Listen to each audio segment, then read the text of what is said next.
በስድስተኛው ሳምንት የእንግሊዝ ፕሪሚየር ሊግ የሊጉ መሪ ሊቨርፑል ወደ ለንደን ሄዶ በክሪስታል ፓላስ 2-1 ተሸንፏል። ያው በዚህ ጨዋታ ላይ አንዳንድ ነገሮችን እንበል አድማጮቻችን። ይህ አባሬቦ ቻናል ነው። ቻናሉ ለብዙ ሰዎች ተደራሽ እንዲሆን ሼርና ላይክ ሰብስክራይብ እያደረጋችሁ ስለምታዳምጡን ደግሞ እናመሰግናለን። በትናንትናው ዕለት በለንደን የተካሄደው የሊቨርፑል ጨዋታ የመጀመሪያ የአመት ሽንፈቱን ያጋጠመበት ነበር።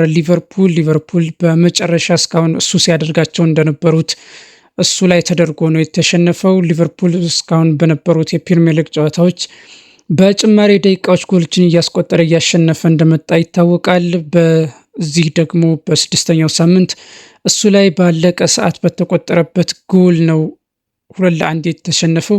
ስለዚህ ጎሉም ደግሞ የተቆጠረበት ያው 90 ሲደመር 7 ደቂቃ ላይ ነው።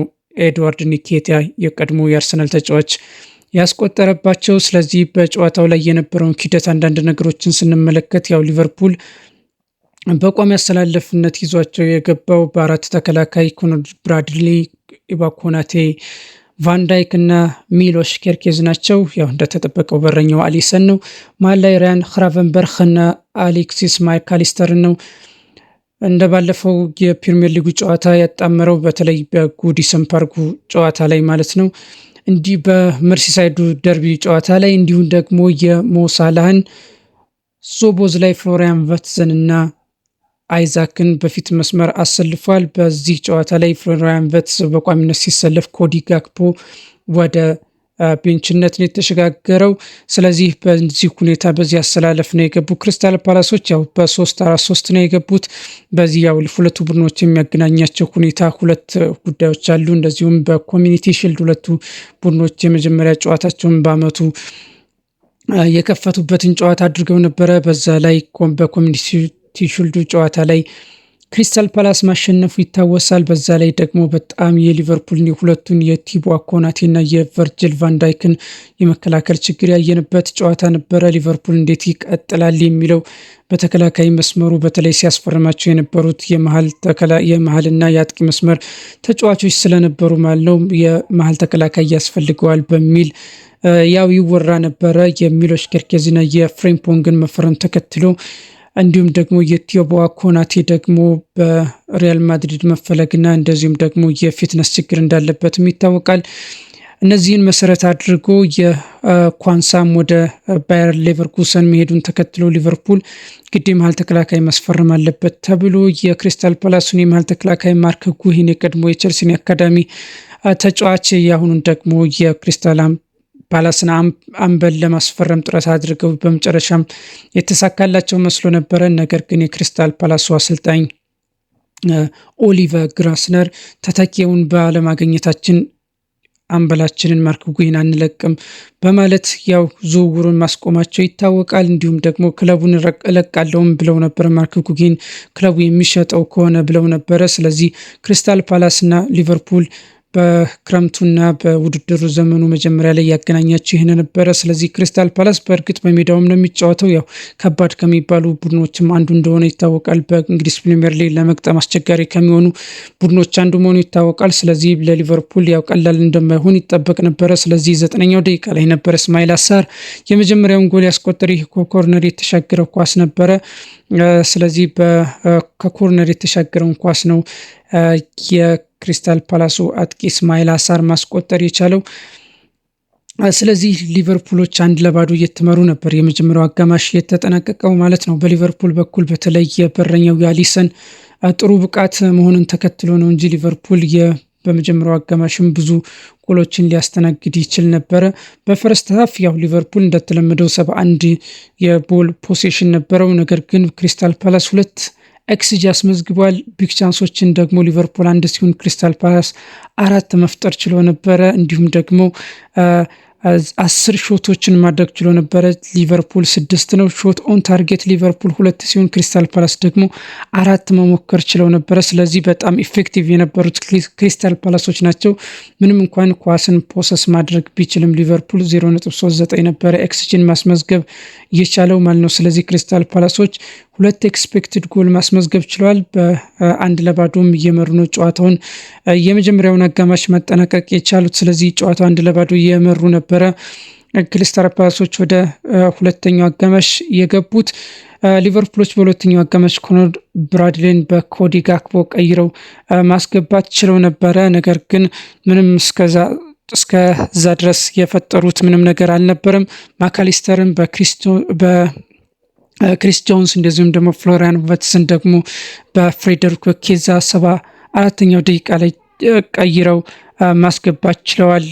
አርነ ስሎት በ74ኛው እንዲሁም ኢብራሂማ ኮናቴም በፍሪምፖንግ ቀይረው ማስገባት ችለዋል። ነገር ግን እስከዛ ድረስ ምንም መፍጠር አልቻሉ ነበረ። ፍሬደሪኮ ኬዛ ግን 87ኛው ደቂቃ ላይ ባስቆጠራ ጎል ሊቨርፑል ነጥብን መጋራት የሚያስችልበት ሁኔታ ነበረ። እንዲሁም ገና 87ኛው ደቂቃ ከመሆኑና እስካሁን ሊቨርፑል በፕሪሚየር ሊጉ ሲያሳየን እንደነበረው በመጨረሻም ጎል አግብቶ 2-1 ያሸንፋል ወይም ከዛ በላይ ያሸንፋል ተብሎ ሲጠበቅ ነው። በ90 ሲደምር 7ኛው ደቂቃ ኤዲን ኒኬቲያ ከማርክ ጉሂ የተሻገረለትን ኳስ ማስቆጠር የቻለው። በዚህም የሊቨርፑል የተከላካይ መስመር ያው የመቆጣጠር ችግር ነበረበት። ምክንያቱም ከእጅሩ ወራ የመጣው ኳስ ነው የተቆጠረባቸው። በመጀመሪያውም እንዲሁ ከቆመ ኳስ እንደተቆጠረባቸው ይታወሳል። በተለይ በሊቨርፑል የቆመ ኳስን የመከላከል ችግር እንዳለባቸው ይታወቃል።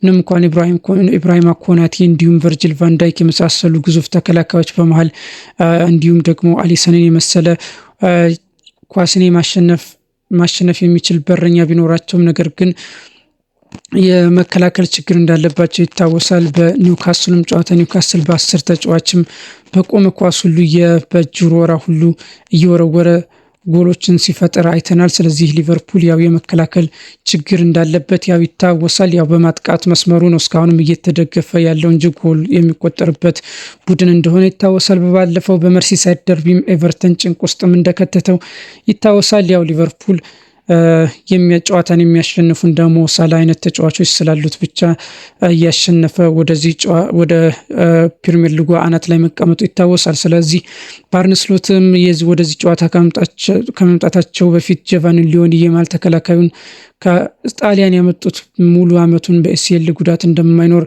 ከተዘገበ በኋላ አርነ ስሎት ከጨዋታው በፊት ያው ባሉት በሜክሽፍትም ቢሆን መጫወት እንደሚችሉ ያው ተናግረዋል። በሁለተኛው አጋማሽ የነበረው ሁኔታ ያው 2 ጎሎች የተቆጠሩበት ጨዋታ ቢሆንም በፖሴሽን አሁንም ሊቨርፑል 72 ፖሴሽን ነበረው። እንዲሁም ደግሞ ክሪስታል ፓላስ 0.85 ኤክስጂ አስመዝግቧል። ሊቨርፑል ደግሞ 1.75 ኤክስጂ አስመዝግቧል። ቢግ ቻንስ ደግሞ ሊቨርፑል 5 ሲፈጥር ክሪስታል ፓላስ 3 መፍጠር ችሏል። እንዲሁም ደግሞ በቶታል ሾት ደግሞ ሊቨርፑል 14 ማድረግ ሲችል ክሪስታል ፓላስ 6 ማድረግ ችሏል። ኦን ታርጌት ግን መሞከር የቻሉት ክሪስታል ፓላሶች ናቸው ብዙውን 3 እንዲሁም ደግሞ ሊቨርፑል 2 ኦን ታርጌት መሞከር ችሏል ማለት ነው። በፍሬደሪኮ ኬዛ ወደ ጨዋታ የገቡ የመሰሉት ሊቨርፑል ነገር ግን በክሪስታል ፓላስ ያው ሙሉ ለሙሉ መብለጥ ባለመቻላቸው ያው ወደ 90 ሲደመር 7ኛው ደቂቃ ላይ ጎል ተቆጥሮባቸው 2-1 መሸነፍ ችለዋል።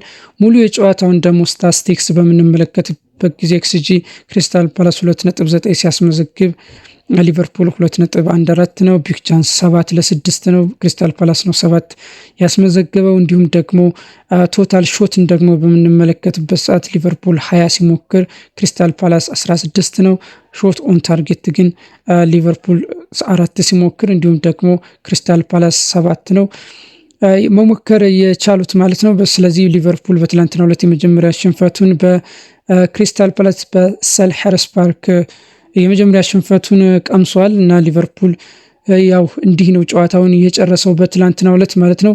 ያው አርነ ስሎት የተለያዩ ቅያሮችን ማድረግ ቢችሉም ነገር ግን በሊቨርፑል በኩል ለውጥ መምጣት አልቻለም።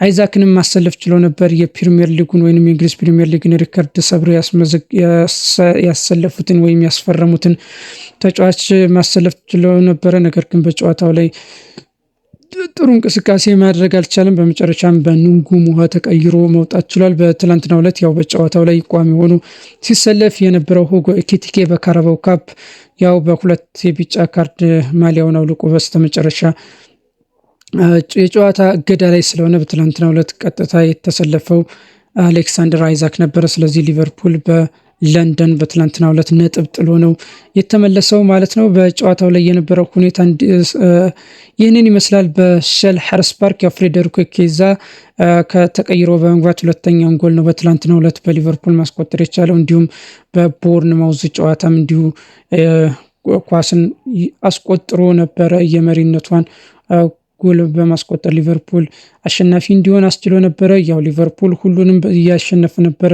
ወደ 6ኛ ሳምንቱ የመጣው። በትላንትናው ዕለት ግን በኦሊቨር ግራስነሩ ክሪስታል ፓላስ 2-1 ተሸንፏል። ያው ባክ ቱ ባክ ተሸንፏል ማለት ነው። በኮሚኒቲ ሺልዱም በ2-1 መሸነፉ የሚታወስ ነው። ክሪስታል ፓላስ ደረጃቸውን በምናይበት ሰዓት ያው ክሪስታል ፓላስ ማሸነፉን ተከትሎ ሁለተኛ ደረጃ ላይ መጥቷል በ6 ጨዋታ። ምንም እንኳን ያው የነ አርሰናልን ጨዋታ መጠበቅ ቢኖርበትም ክሪስታል ፓላስ ከ6 ጨዋታዎች 12 ነጥቦችን ይዞ ሁለተኛ ደረጃ ላይ ይገኛል። ሊቨርፑል ደግሞ ከ6 ጨዋታዎች ያው 5ቱን እንዳሸነፉ ይታወሳል። 15ቱን አሸንፎ በአንደኛ ደረጃ ላይ ይገኛል። ያው የፕሪሚየር ሊጉ መሪ አሁንም ሊቨርፑል ነው ማለት ነው። ስለዚህ አርሰናል የሚያደርገው ጨዋታ በዛሬው ዕለት ይጠበቃል። ምክንያቱም ሊቨርፑል ነጥብ ስለጣለለት ነጥቡን ወደ 2 ለማጥበብ 10 ነጥብ ላይ ነው የሚገኘው አርሰናል ይጠበቃል። የአርሰናል ጨዋታ በዛሬው ዕለት ከኒውካስል ጋር ነው የሚጫወተው። ያው ከባድ ጨዋታ እንደሆነ ይታወቃል። ስለዚህ የሊቨርፑል በሴልኸርስት ፓርክ የነበረው ጨዋታ ይህንን ይመስል ነበር። በ6ኛው ሳምንት እንግሊዝ ፕሪሚየር ሊግ ስላዳመጣችሁን እናመሰግናለን።